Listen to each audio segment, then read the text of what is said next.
Greetings from the apocalypse. Today we're going to talk about how to get your bezel level.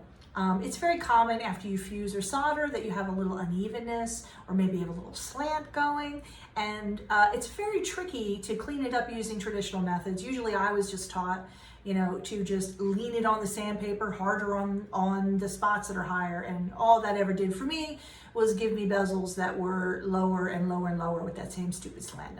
So I'm going to show you how I do it, which I think is a little bit easier, and hopefully it'll help you guys too. What I do.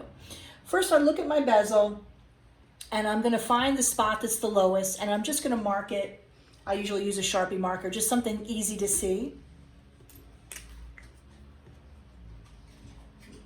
Like so. This is my lower section right here. I need to be able to find it easily, because sometimes, you're working on something, you put it down, you pick it up, and then suddenly you're like, wait, what the hell am I doing? Okay, so my low spot right there, I've got it marked with a Sharpie. So what I'm going to do then, I'm right-handed, as I'm going to put my left thumb over the spot with the Sharpie, okay? So my left thumb is holding and covering the area that's the lowest. That way you won't accidentally start hitting the wrong spot.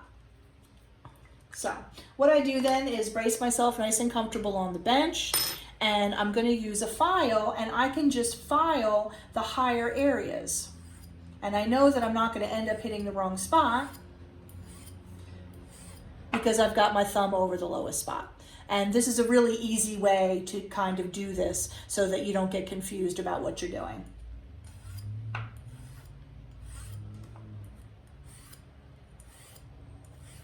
And basically I'm going to file until the higher spot is the same as the lower spot, and then I'll probably just put it flat, on a piece of sandpaper, and go back and forth just a little bit to kind of blend them together.